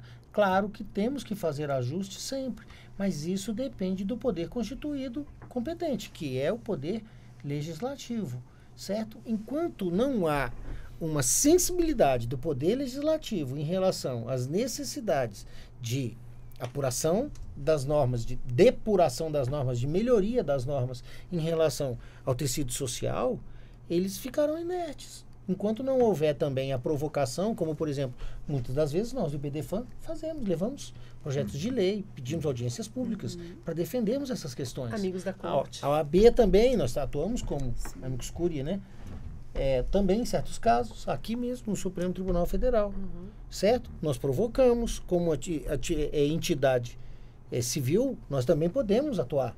A OAB também atua nesse caso, de buscar sensibilizar o Poder Legislativo quanto à necessidade de aprimoramento do acervo normativo hoje do Brasil. É normal. Agora, se nós formos viver de novelas, como as novelas da vida real, né? A gente for assim, Walter. Então vamos colocar numa situação mais grave ainda. Você gosta dessas polêmicas, né? Então alguém vai morrer, aí o outro vai ficar. Então vamos lá. Então vamos pensar aqui. Valdisley Creverton é casado com Maria Joaquina de Amaral Pereira Góes e tem como filhos Bel Marques, Ivete Sangalo e Durval Leles. Ele mata ela e aí, enquanto não é provado que ele é o culpado, ele continua sendo o gestor da partilha dos bens. Fica metade para ele e a metade da mãe vai para os filhos. Enquanto está tramitando, ele está dilapidando a parte dos filhos. Porque ele continua na gestão. Porque ele é pai. Então ele continua na representação dos filhos. Não é isso? Representação é assistência. Então é possível? É possível. É possível isso acontecer? É possível. Mas aí a gente está falando das novelas, né? Aí a gente está... Mas a nossa questão é a realidade mesmo. A questão do testamento, ou seja, tem um testamento que é, portanto, aí deixado e é em segredo, né? Ninguém está sabendo o que consta, portanto, deste testamento. Quer dizer, é um direito da pessoa que, de alguma forma, fez esse registro do testamento, manter o seu sigilo e só abrir esse testamento no seu falecimento. Quer dizer, isso é coisa de ficção ou é verdade ou está previsto na nossa legislação, doutor Fernando? É verdade. É verdade, está previsto sim.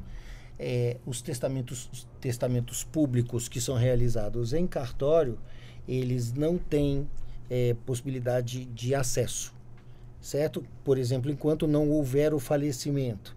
A partir do momento que houve o falecimento, o tabelião ou a central, que a gente chama de SENSEC, né? Poderá ceder a cópia ou informar o conteúdo daquele testamento mediante a apresentação da certidão de óbito e demais documentos. Primeiro, quem está solicitando? Segundo, para quê? Terceiro, aquela pessoa já faleceu? Sim. Por quê? Porque o testamento, ele só vai vicejar, ele só vai gerar consequências jurídicas, né? Só terá eficácia quando do falecimento. Antes, ele é um projeto que pode ser alterado a qualquer momento. E assim, voltando um pouquinho antes, né? Doutora Nós, Tatiana. advogados, quando a gente atende algum cliente que quer fazer um inventário, primeira coisa que a gente pergunta é, tem um testamento? Tem. É? Então, aí a gente precisa entrar e fazer aquela pesquisa, né? Nos sistemas que tem, dos cartórios, se tem testamento que foi feito em cartório. Porque muitas vezes também as partes fazem testamento particular. Né? Naquele pedacinho, naquele guardanapo de papel lá, E entre vale? duas pessoas. Então, aí você tem que entrar com uma ação de reconhecimento de testamento, e aí o juiz vai decidir se ele vale ou não. Tem lá os requisitos, né? Muitas vezes ele é feito no leito do hospital, no leito de uma UTI, ou então tem o marítimo que eles fazem lá quando eles estão indo para uma guerra. Então tem lá os casos específicos do nosso Código Civil de Testamento, mas a gente tem que lembrar que antes de fazer o inventário, a gente precisa dessa pesquisa com nada consta de testamento, ou então... Mas no testamento, quem assina esse testamento, tipo assim, eu quero deixar 70% dos meus bens para a pessoa que eu gosto mais. Você pode dispor e de metade. 30%, mas vamos supor que a pessoa é solteira, né? Mas tem os seus herdeiros, aí, sobrinhos ou alguma coisa assim, né? Vamos Os pensar colaterais. É isso, os colaterais. Pode fazer dessa forma ou tem que ser em partilha em percentuais iguais? Não, vamos devagar. Depende. Lembra da ordem de vocação hereditária? Então, são os herdeiros necessários, os No caso dele, não descendentes, tem. os ascendentes e o cônjuge. Não Tá. tem Se necessário. sobrou só colateral, se são herdeiros não necessários, que são os colaterais, ele pode livremente dispor. Até porque ele não tem legítima. A legítima são 50% obrigatórios para os herdeiros Não tendo necessários. legítima, Não pode. tendo legítima, ele pode dispor de 100%. Uhum. Ele pode dispor. Eu falei da SENSEC. SENSEC é Central Nacional de Serviços Eletrônicos Compartilhados. É onde fica guardado toda a informação de testamento. Aí, quando alguém falece, a primeira coisa que a gente faz é um pedido de certidão na SENSEC para ver se tem testamento. Se tiver, vai dizer, o testamento está em tal cartório de tal Estado. de tal município. Mas Aí cabe você contestação quando deixa Não. 100% Ah. para um colateral, enfim, os outros ficam... Não. Não cabe É contestação. porque é a disposição da vontade, a última disposição da vontade. E não tem herdeiro, os herdeiros não são necessários. É. Ele deixa para quem ele quiser. Tá, mas aqui no Brasil, deixa eu buscar aqui o outro lado aqui, a parte mais criminal, a doutora Leila e também a doutora Luciana, porque nós temos também aqui a figura, quando é a questão da herança, às vezes a pessoa quer destinar o que ela tem para o seu animalzinho de estimação. Né? Ou seja, é uma questão. Ainda cabe para o outro lado, então, né, doutora? Então tá, deixa eu voltar aqui para o outro lado. Animalzinho de estimação. Quer dizer, muita gente é a vontade dela de deixar os seus bens para o animal de estimação. Aqui no Brasil é possível? Com o tutor é possível. Como assim com o tutor? Com alguém, né, uma pessoa natural que vai lá gerir todos os bens, Responsável. um responsável financeiro pelo cachorro. Né? Isso acontece aqui no Brasil, doutora Leila? Acontece, como nós comentamos, teve o caso do Clodovil, né? Que ele deixou os bens dele ali para o cachorro dele. E aí, nesse caso, você tem que deixar uma pessoa responsável. E muitas vezes você pode colocar aquela cláusula também de prestação de contas para uma outra pessoa, o que ocorre também. Perfeitamente. Agora, doutora Luciana, quer dizer, é uma questão realmente que chama muito aí a atenção, essa questão, portanto, de bem. A gente começou falando aqui do casal, evoluímos aí para outras questões, mas sempre, portanto, aqui com o mesmo foco. Buscamos também a questão do seguro de vida, que às vezes já tivemos casos em que a pessoa fez o seguro de vida para a esposa, depois essa própria pessoa determinou que matasse, portanto, a esposa para ficar, portanto, aí com dinheiro, essa coisa toda. Enfim, quer dizer, a pena máxima no nosso país são 30 anos, de reclusão. prisão, né, de reclusão. Quer dizer, muita gente acha que determinado tipo de crime, esses crimes covardes, como feminicídio e tantos outros, mereceriam realmente uma pena maior. Como é que a senhora vê essa discussão? Então, trazendo isso, eu também debati com a doutora Leila, né, por sermos criminalistas, e a gente tem a mesma opinião. A opinião desse projeto de lei que está tramitando, que visa o aumento de pena a pena mínima de 20 anos, né? Começar de 20 anos e não podendo ser 30, né? Que seria a pena máxima. Hoje no Código de Processo Penal, né? No Código Penal e no Código de Processo Penal, tá ali falando que a pena mínima é de 12 a 20 anos, podendo chegar a 30 anos, que é a pena máxima. Eu acho que não é a solução ao aumento de pena, né? Se aumentar a pena mínima para 20 anos, o feminicídio não vai diminuir. Então, a solução não é essa. Né? A solução seria outros mecanismos mesmo de políticas públicas, a união de todas as entidades de classe, enfim, do governo, PM, enfim, judiciário, para criarmos mecanismos, como já existem muitos, né? Para a violência doméstica diminuir, né? Mas essa questão de aumentar a pena mínima para 20 anos, realmente não vai ser uma solução que fará com que os feminicídios diminuam. Né? Pode até aumentar, já que a gente está numa crescente, né? Os números de feminicídios estão alarmantes, se eu não me engano, já estamos com 33 feminicídios aqui no Distrito Federal. Então, assim, está numa crescente muito grande os casos de violência doméstica, os casos de feminicídio, e não é aumentando a pena que será uma solução. Concorda, doutora Leila? Doutora Leila, então, com a palavra. A senhora concorda, doutora Eu Leila? acredito muito na questão da educacional. Então, não é punindo que nós vamos ter, por exemplo, a diminuição do feminicídio, mas trabalharmos ali na base para que se entenda o que é a violência doméstica, que se não pratique a violência doméstica.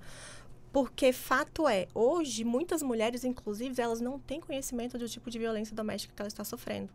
Então, nós precisamos disseminar, de fato, a informação. Uma vez que, se aumentarmos a pena e não diminuirmos essa questão dos números de feminicídio, o que vai acontecer é que os nossos sistemas prisionais, como já ocorrem, eles continuem abarrotados de detentos. Então, do meu ponto de vista, essa não seria a estratégia mais eficaz no momento para se solucionar essa diminuição no número do feminicídio. E qual seria? Pois não. Trazendo a fala do doutor Fernando, ele falou, as leis brasileiras não estão entre as piores, e falando de Lei Maria da Penha, a Lei Maria da Penha é considerada a terceira melhor lei do mundo, né? Mas estamos como o 5º país que mais mata mulheres. E por que esse choque, né? Já que é a terceira melhor lei e não é tão eficaz, né? E justamente recai sobre a cultura machista, né? Que logo recai, né, de fazer a educação das nossas crianças e adolescentes. Né? Nós somos uma sociedade machista, não só os homens, mas muitas mulheres também são machistas. E a mulher, né, mulher como educadora, de passar a educação para esses meninos e adolescentes, no sentido de respeitar, né? Respeitar qualquer ser humano, não só as mulheres, mas respeitar que a mulher pode trabalhar livremente, que ela pode ter os filhos, que ela pode ter uma renda, que ela pode ser o que ela quiser ser, né? E pode, às vezes, não querer se relacionar com você. Porque o que acontece também nesses casos das mulheres, às vezes, quererem deixar o relacionamento e muitas vezes estão assinando sua sentença de morte porque o agressor não se contenta, né, de ser deixado, e recai também sobre a questão da posse.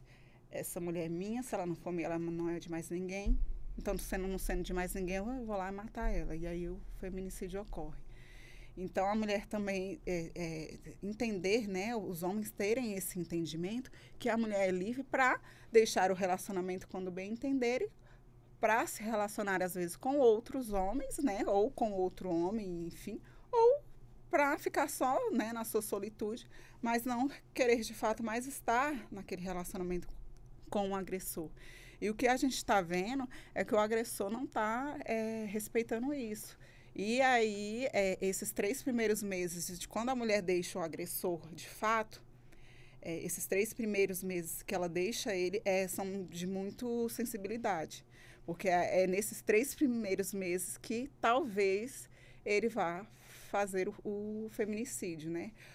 As medidas protetivas, elas estão numa crescente também de pedidos de medida protetiva. Números do CNJ falam que diariamente são pedidas 1.200 medidas protetivas, né, no território brasileiro. Então, é muita coisa. E, ainda assim, há mulheres que não entendem que estão passando por os vários tipos de violência, né? Eu faço a retomada da violência patrimonial, que está acontecendo muito o estelionato sentimental, que aquela mulher não sabe que está, né, que o seu patrimônio está sendo, né, dilapidado porque ele finge ser uma pessoa bacana, nós estamos juntos e tudo mais, e ali ele vai cometendo esse tipo de crime. Então, esse tipo de crime também está muito em alta, o estelionato sentimental. E quando a mulher vê, já perdeu muito, já perdeu tudo que tem, e se vê em um golpe, né? Nesse golpe aí de sentimental, enfim. Então, a grande sacada será a educação e a organização de todas as entidades, num todo, né? Para que cada uma faça a sua parte ali, né? Desde a base da delegacia, ao judiciário, aos advogados, às associações, às entidades de classe, fizeram o pouco, né? O pouco que lá no final vira muito, e que se tem essa diminuição de casos de feminicídio e de violência doméstica.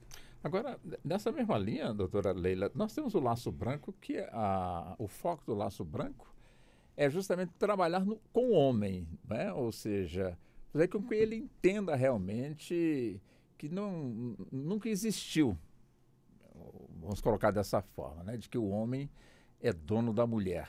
Porque boa parte dos crimes que acontecem é a pessoa entender de forma equivocada isso que nós estamos aqui, de alguma forma, pontuando. E o Laço Branco tem justamente como missão trabalhar com o homem, conscientizá-lo de que não é assim.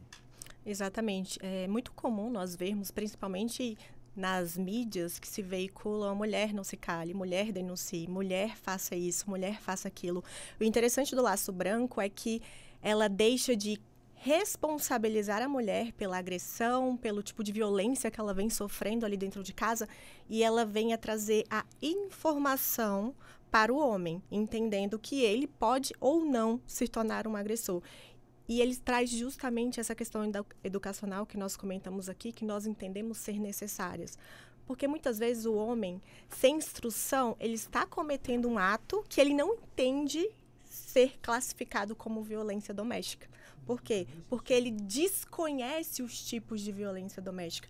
Imagina, por exemplo, um homem que acontece muito essa questão de violência doméstica rural. Inclusive tem campanhas onde eles vão no meio rural justamente para conscientizar. O homem, ele sai de casa, ele vai trabalhar, seja numa indústria, numa empresa, então ele passa o dia ali no trabalho, ele volta para casa e ele não tem contato instrucional, no caso, ele não tem acesso a essas informações, e ele chega na casa dele e ele pratica algum dos 5 tipos de violência. Só que ele não tem conhecimento que aquilo é uma violência. Porventura, a sua esposa ou cônjuge, ela também pode desconhecer que naquele momento ela está sofrendo uma violência doméstica. E aí entra-se no que nós falamos inicialmente.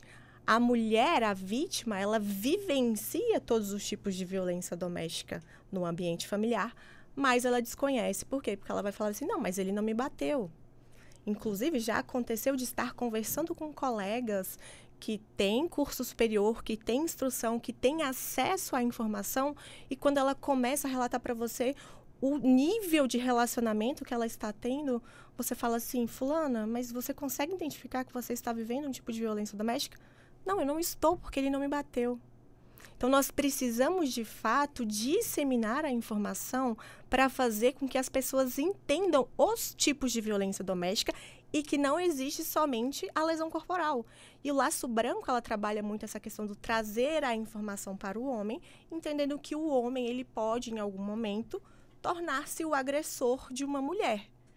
Por isso que a Patrícia, ela milita muito a respeito de informar os homens a respeito de promover eventos voltados especificamente para os homens, pensando nessa questão da informatização, de disseminar, então, a informação a respeito dos tipos de violência doméstica e o que você pode ou não pode fazer dentro de um relacionamento. E um exemplo claro, né, que eu já, inclusive, advoguei, é um exemplo claro que eu vejo que acontece muito, é a violência verbal, né, que é os xingamentos, né, esse menosprezo de estar ali naquele momento de fúria, de desferir xingamentos. Moral ou psicológico. Isso, a mulher, né? E aí, enfim, eu estava com um cliente, a audiência de custódia era porte ilegal de arma. Ele estava com um mandato em aberto de Maria da Penha. E dali ele já não saiu, né? E eu fui vê-lo no presídio e ele me virou e falou exatamente isso. Mas, doutora, eu tô preso e eu nem bati nela, né? Mas ele deferiu os xingamentos e tudo. Aí eu fui explicar para ele, você tá aqui porque realmente você cometeu uma violência doméstica, tá? Contra a sua ex-mulher. E você fez xingamentos e tudo, né? Comprovados nos autos, através de áudios, enfim, WhatsApp. E estava realmente comprovado que ele fez essa violência. E na cabeça dele, ele não deveria estar preso ou deveria estar naquela situação porque ele não agrediu fisicamente a sua ex-esposa. E aí a gente pensa que não é possível que eles pensem assim, sim. Pensam assim e pensam muito. Então, esse é um exemplo claro que eu vejo, que eles fazem essa violência verbal contra, enfim, suas ex ou atuais, e que eles não entendem que é, sim, um tipo de violência doméstica. Mais difícil de se comprovar, claro, mas não deixa de ser ali um tipo de violência doméstica. E pode ser até recíproco por falta mesmo de cultura do Sim. casal. Né? Às vezes, muitas das vezes, eles se tratam com xingamentos e nenhum dos dois percebe. Porque culturalmente, eu estava até conversando com a doutora Tatiana antes como é o nível de cultura e de percepção dessa violência, como é difícil a gente, às vezes, conseguir dimensionar. Porque a cultura do machismo estrutural está tão fortemente enraizada que há casos, por exemplo, de mulheres, dá um exemplo aqui, de uma mulher que foi casada com um militar e o superior hierárquico do marido foi à casa da mulher dizendo que ela não deveria fazer isso, que prejudicaria aquele marido que estava cometendo violência doméstica e ele estava dizendo que não. Líderes religiosos. Líderes religiosos que dizem que não, porque Gostou, né? em nome de... Gostei muito, porque em nome do Deus tal, isso vai levar a pessoa para o inferno. Quer dizer, ela já vive o inferno numa violência doméstica. E depois da morte, ela ainda vai para o inferno também. Mas, meu Deus, que isso? É muita penitência. Sinceramente, a percepção da violência é muito importante nós deixarmos claro o que é violência e conscientizar. E não adianta conscientizar só a mulher. Você tem que conscientizar o homem de que ele pode estar, mesmo sem o conteúdo cultural, porque ele já viu o pai fazer assim, a mãe fazer assim, porque dentro daquele núcleo estruturado onde ele vive, os casais se tratam assim, mas é violência. É violência, ele tem que ser informado disso. Ela também, mas ele tem que ser conscientizado. Nós temos que combater o machismo estrutural. Então tem gente que fala assim, o feminismo é isso. Não, o feminismo é somente uma arma de resistência e conscientização feminina no mundo machista. Quando não existir mais machismo, não precisa ter feminismo. É simples assim. E recai também sobre a lei, né, Maria da Penha. A Lei Maria da Penha, ela é oriunda dos direitos humanos e ela não veio para ser eterna, né? A partir do momento que não houver mais violência doméstica, e, enfim, ela vai entrar em desuso. Mas também tem dados falando que vai se igualar, né, essa questão de não ter mais violência doméstica contra a mulher daqui a 100 e tantos anos, quase 200 anos. Então, a gente tem aí ainda um percurso, muito que trabalhar, né? Muito que trabalhar, muito que educar, muito que falar mais, falar de novo. E eu tenho duas observações para fazer, assim, das últimas 2 semanas na minha rede social de interação, né? Eu postei o caso da Ana Hickman, aí mulheres vieram assim, tá, mas o que ela fez para ele fazer isso com ela? Então, machismo, né? Assim, a vítima não tem culpa. A culpa é total do homem que está agredindo. Culpabilização da vítima. E uma outra interação foi que eu postei, né? Que quando você vai ter um crush, você vai lá sair com ele para você dar uma pesquisada, né? Nos antecedentes criminais. Jus Brasil, ver se está respondendo algum processo de Maria da Penha ou alguma coisa sentido. E aí uma pessoa entrou no meu Instagram e falou assim, e o homem tem que consultar a rede psiquiátrica da mulher. Aí eu dei uma chuletada nele, né? Eu falei, meu querido, que comentário machista é esse? Que coisa horrorosa. Horroroso isso. Que coisa horrorosa é isso que você está dizendo. Então, pra gente ver, né, que assim, ainda tem coragem de interagir falando uma bobagem dessas, né? Porque ele não entende que isso é algo visto como uma bobagem. Como uma bobagem, exatamente. Mas ele tem que ter consciência de que numa rede social que fica gravada, ele foi, num comentário a respeito de mulheres... misógino. Em um perfil de uma mulher que é uma advogada empoderada, militante, que eu chamo ela de a minha amiga empoderada. Eu fiz os stories no lançamento de um livro, né? Qual livro? Movimento Ressignificar, da nossa amiga Helena. Exatamente, o movimento Ressignificar, o feminino falando para o feminino, né? De empoderamento do feminino, e eu acho a doutora Tatiana empoderada. Aí eu comentei com a minha empoderada colega, né? Aí ela adorou esse empoderado. E vem no meu perfil falar uma bobeira dessa. Vejam isso, como é que pode a pessoa se sentir à vontade. Mas isso beira a insanidade mental, não é possível. Quer dizer, tudo isso nós estamos abordando aqui, de alguma forma. Alguém falou, que não sei se foi a doutora Leila, ou a doutora Luciana, ou o doutor Fernando, ou a doutora Tatiana, a questão da base de tudo, a educação. Sim. Isso. Quer dizer, a gente falando de feminicídio, falando de herança, falando, enfim, de tudo.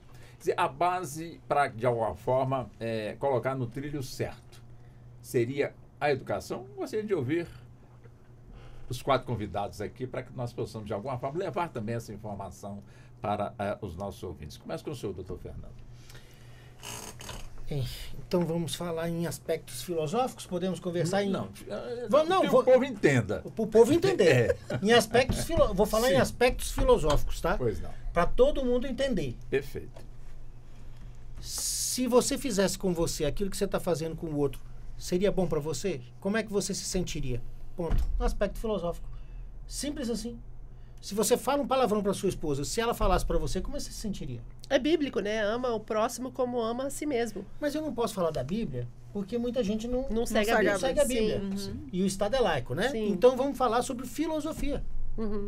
Né? Tratar o próximo como você gostaria de ser tratado. Perfeito. E a questão é simples. Como você viver bem em sociedade? Se todo mundo fizesse aquilo que você está fazendo, seria bom? O mundo tem que viver da seguinte forma: se eu faço aquilo que é bom só para mim e todo mundo sai prejudicado, e todo mundo fizesse aquilo e você fosse prejudicado, como é que você se sentiria? É simples. Antes de tomar qualquer atitude, como é que eu me sentiria se fizessem isso que eu vou fazer comigo? Simples. Então, como é que você pode dar um tapa numa mulher se você não pensar? Se ela me desse um tapa também, como é que eu me sentiria? Se eu falo um palavrão, como é que eu me sentiria se ela me chamasse assim? É simples. O relacionamento saudável parte de pessoas saudáveis. Mas também, essas pessoas saudáveis partem de uma percepção saudável do que é bom e o que não é. Então não dá pra gente viver numa cultura machista de banalização do feminino com música. Sim. Banalização do feminino com música. Música, filme, Banalização série. de violência com música. Série, É. filme, novela, etc, etc. Não dá. Isso está sendo banalizado muito, entendeu? Culturalmente, a figura feminina está sendo muito banalizada. Então nós temos que partir da conscientização do homem. Há outras medidas? Tá, podemos pensar. Medidas de conscientização das empresas. Ele está respondendo a um processo? Prefira não contratar. Porque você está levando alguém que está sendo acusado. Ah, mas tem que ter o trânsito em julgado. Ok, mas ele está sendo acusado ali, pode ser inocente, eu concordo. Mas talvez, se tiver empresas com consciência de falar, eu prefiro, não estou dizendo que fica proibido, mas eu conscientemente prefiro evitar a contratação de homens que pratiquem violência doméstica, porque eu vou estar trazendo um possível praticante de violência de gênero para dentro da minha empresa. Na OAB a gente já tem isso, né? Se condenado... Se condenado não pode ser advogado. Entendi. Deixa eu ver a senhora também, doutora Tatiana. Eu, como mãe de um gurizinho de 7 anos, né? Super apoio, assim, a educação. E, assim, lá em casa a gente tem uma regra. Todo mundo é igual. Negros, brancos, baixos, altos, gordos, magros. E olha que eu sofro muito bullying por conta da minha latitude. Né? Então, eu, assim, né, brincando, mas é uma coisa muito séria. Então, a gente tem que ensinar o próximo o que é certo e o que é errado. Né? Então, a gente observa, por exemplo, nós como advogados, quando chega uma criança lá no escritório que está num ciclo de violência, a gente vê como ele está sofrendo. E os olhinhos que brilhavam estão pedindo ajuda. Então, isso é muito triste, que as pessoas que são casadas, as pessoas que têm filhos, que elas pensem nas crianças. E quando a mulher não quiser mais, tchau! Tem várias mulheres no mundo para você conhecer, tem vários homens no mundo para você se conhecer. Vá ser feliz. Desempata e vá ser feliz, né? Sai da moita e vá ser feliz. Que todo mundo merece ser feliz. Ninguém tá aqui para passar essa vida para ser infeliz. E, assim, se o casamento não tá bom, divórcio. Não fica numa coisa que tá te maltratando, que tá te sacrificando, que você tá sofrendo, que você tá perdendo alguma coisa. Ah, o cara não deixa você ir ver sua mãe. Cai fora. O cara não deixa você ver seus amigos. Cai fora. O cara tá reclamando da sua roupa. Cai fora. Tá querendo controlar seus horários. Os seus horários. Você tá reclamando que você não fez a comida do jeito que ele quer. Manda ele pra cozinha fazer a comida então. Sabe? Começa aos poucos. Você tá namorando uma pessoa, aí você vai dormir na casa dela e ela quer que você seja empregada. Vamos me ajudar aqui a lavar o banheiro, não sei o quê. Não, a casa é sua, vai arrumar você. Começa do namoro. Os sinais estão lá. Então, assim, eu quero que as pessoas aguçem a percepção para que elas consigam observar. E isso ela vai conseguir aguçar essa percepção do que é errado e do que é certo, estudando, lendo. Vá ler a Lei Maria da Penha, né? Vá ver os casos, vai ver os tipos de lei, né? Que é um rol exemplificativo, não está lá as medidas protetivas, pode ser qualquer coisa. Se você acha que é algo que está te fazendo mal, vá atrás, procure o judiciário, procure um advogado, fortaleça sua rede de apoio e é isso. Vamos agora com a senhora, doutora Luciana. Já chegaram, né, inclusive nas minhas redes sociais também, né? Ah, doutora, você só fica falando de violência doméstica, né? O direct. E eu falo, sim, porque tá morrendo mulher todo dia, é o assunto, né? Minha especialidade, direito da mulher, e claramente vou ficar falando. Você é mulher, né, doutora? Isso, também tem claramente. Isso. E claramente é o segmento do meu Instagram, eu vou ficar falando, né? E aí chega ainda esses desavisados. Foi um homem que não me seguia, eu fui ver, né? Apareceu lá no Instagram e me mandou uma dessa. Eu gosto sempre de deixar os meus últimos momentos de fala para falar sobre o atendimento, né? Falar sobre atendimento para alertar as mulheres que elas podem estar nesse primeiro momento eu não sei o que fazer, estou passando por isso, onde eu procurar ajuda. Então, o número da central de atendimento da mulher é o 180, né? O número funciona 24 horas por dia. Ela pode estar fazendo a denúncia lá e lá vão encaminhá-la, né, para algum órgão, enfim, que ela pode estar realmente pedindo as medidas protetivas, enfim, no que couber a ajudá-la. E também temos o 191, que é da PM, né?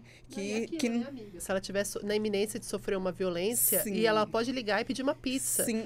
Que esse código, Sim. ele já é assim... Elas fazem isso muito no 191, né? Exatamente. Que, na verdade, o 191 da PM é ali na iminência da violência mesmo, né? Seria o interessante. Está acontecendo agora, né? E ela ligar para a PM no 191 também é um número de 24 horas. Eles estão aptos a atender, né, essa demanda. E o 197 também da Polícia Civil pode ligar lá também. O número 24 horas, sábado, domingo, feriado, funciona. Pode estar procurando o Ministério Público também para fazer esse tipo de denúncia, que eles também vão fazer um encaminhamento e tudo ali.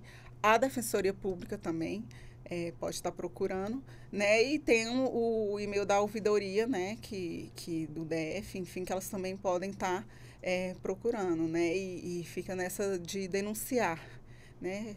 Ao menor sinal de violência, ela cria forças para denunciar. E também temos a criação de outro mecanismo de políticas públicas, foi o sinal vermelho, né? Ali na palma da mão, não propriamente sendo na palma da mão, né? Você pode pegar um pedacinho de papel e aí entra a educação, né? Que geralmente são em farmácias, bancos e tudo. E os atendentes os atendentes estarem atentos, né? Do que uma mulher pegar um guardanapo, fazer um X e sinalizar, né? Que está correndo risco de vida realmente por estar ao lado do agressor. E fazer essa sinalização, os atendentes chamarem, né, a polícia, enfim, também é um mecanismo de denúncia, né, bancos, farmácias, supermercados, enfim, para ela estar fazendo esse tipo de denúncia. E aí, aqui eu encerro minha fala. E eu vou com a doutora Leila.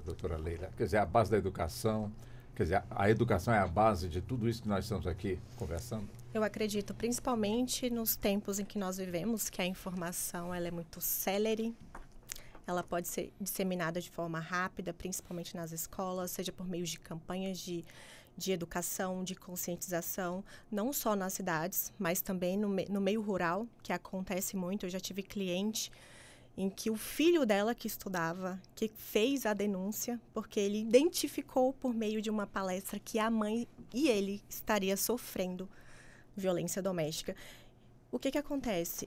O agressor, né, o suposto agressor, ele chegou a ser condenado e depois ele teve aquele acompanhamento psicossocial que a justiça determina. E o primeiro momento, quando se tem a possibilidade de recusar este acompanhamento psicossocial, essa pessoa recusa porque ela entende não ser necessária para ele naquele momento. O mais interessante é que depois essa mulher, ela reatou o casamento dela. E eu fui conversar com ela e ele foi junto. E ele virou para mim e falou assim: doutora, eu não entendia que eu estava cometendo violência doméstica, porque eu desconhecia que os atos que eu estava cometendo naquele momento seriam criminalizados. Tanto que foi o filho que acabou denunciando. Mas eu acredito sim que a educação é possível transformar, até porque a próxima geração é que vai cuidar dessas questões, é que vão entrar e vão atuar. Então, que nós podemos disseminar e instituir políticas públicas de conscientização, principalmente nas escolas, para que nós possamos ter uma geração forte e, principalmente, uma geração consciente dos seus atos. Vamos fazer o seguinte agora, nós já estamos caminhando para o encerramento. Eu vou... Passa rápido, né, doutor? Eu também. Vamos pedir mais umas 2 horas depois, né? Vamos pedir essa pizza aí, vamos continuar batendo papo aqui. 1 minuto, doutora Leila, para as considerações finais, já que agradecendo a senhora pela gentileza de estar conosco aqui nos estúdios. Eu quero agradecer mais uma vez a presença, o convite, em estarmos aqui debatendo um assunto tão importante. E, claro, deixar que, caso você, mulher, esteja com dúvidas se está ou não sofrendo algum tipo de violência doméstica, que procure um apoio, seja familiar, seja de um amigo, seja da Defensoria Pública, ligue no 180, porque o 180, ele é um canal onde ele tira dúvidas. Então, não é para aquele momento onde você está sofrendo, de fato, algum tipo de violência doméstica, para você se orientar e se informar para entender se de fato aquela situação se encaixa ou não dentro da violência doméstica. Também, doutora Luciana, também quero agradecer a senhora pela gentileza de estar conosco aqui nos estúdios, nos dando esse privilégio. Também um minuto para as considerações finais. Agradeço, Walter, mais uma vez um convite. É uma alegria estar aqui levando informação para os ouvintes, né, na rádio. E agradeço aos colegas presentes, já amigos de longa data, doutor Fernando, doutora Tatiane, nova amiga, doutora Leila. A gente já se encontrou, né, em alguns eventos de violência doméstica. E uma alegria estar, né, rodeada de amigos. E fica aqui essa informação, né, de que as mulheres não estão sozinhas, né? Procurem ajuda, procure sua rede de apoio, amigos, familiares, e de alguma forma tente, né, denunciar os seus agressores, e tudo que for feito para, dentro da lei, enfim, eventos e debates, para que essa mulher denuncie o seu agressor, é sempre muito bem-vindo, né? E fica aqui o meu grito de que denunciem sim, não tenham medo, vocês não estão sozinhas. Obrigada. Opa. Doutora Tatiana, também vamos para um minuto para as considerações finais? Na sequência da doutora Luciana, é isso mesmo, assim, tá sofrendo algum dano, denuncie, não fique com medo, se encoraje, existe vida após a violência doméstica, e assim, quando passa, é o que eu digo para as minhas clientes, assim, depois que isso passar, você vai ter se arrependido de não ter feito isso antes, porque é claro que você está sofrendo violência, tem medo, vou ficar sozinha, vou ser abandonada, ninguém vai me querer mais, vou ter que cuidar dos meus filhos, não vou ter dinheiro, não vou ter casa. Sim, você pode estar perdendo algumas coisas, mas você vai estar ganhando outras no futuro. Então, você se fortalecer e você ir lá e denunciar. É isso que eu quero para todas as mulheres, que a gente se livre da violência doméstica, que esse mal acabe, né? É muito tópico eu querer isso, é um sonho eu querer isso, mas eu acho que se a pessoa que está do meu lado, que está sofrendo violência doméstica, faz a denúncia, já ganhei o meu dia. Então, é isso. Obrigada aos colegas, obrigada, Walter, obrigada, Rádio Justiça. Sempre muito bom estar aqui. Opa, é sempre também muito bom ter a senhora conosco aqui nos estúdios. Doutor Fernando, também agora com o senhor, né? Um minuto para as considerações. Um minuto? Sim. Eu falo muito, é difícil um minuto. Eu vou controlando o senhor aqui, pode deixar. Doutora Leila, um prazer conhecê-la. Muito obrigado pelo privilégio de poder estar com a doutora. Doutora Luciana Américo, amiga de algum tempo já, muito obrigado também. Doutor Walter, Ana Possati, nossa diretora, Luciano, obrigado também. Roberto, nosso operador aqui, obrigado. Tatiana, doutora Tatiana, muito obrigado também. Mulheres, se alguém acha que eu não tenho lugar de fala, um homem consciente ajuda outros homens a se conscientizarem. Homens que me criticam porque talvez eu tenha vindo numa pauta feminista, antes de pensar se praticam violência doméstica ou não, vejam se a atitude que você vai tomar ou que você já toma, se alguém fizesse com a sua mãe, com a sua irmã, com a sua avó ou com a sua filha. Se você gostar da mesma atitude, continue praticando. Se não, tome cuidado. Sinal, no mínimo, laranja de que você está praticando violência de gênero, violência doméstica. Muito obrigado, Walter. Foi um prazer, como sempre. Meu parceiro de AM, eu ouvia quando era criança AM, na polícia e nas ruas. Mas eu era pequenininha ali, né, doutor? Um abraço, doutor Fernando. Tudo de bom para o senhor. Doutora Tatiana, também um abraço para a senhora. Muito obrigado. Tá bem? Até o nosso próximo encontro. Eu que agradeço. Da mesma forma, doutora Luciana, até o nosso próximo encontro. Obrigada. Doutora Leila, também muito obrigado e até o nosso próximo encontro. Obrigada, Walter. Até breve.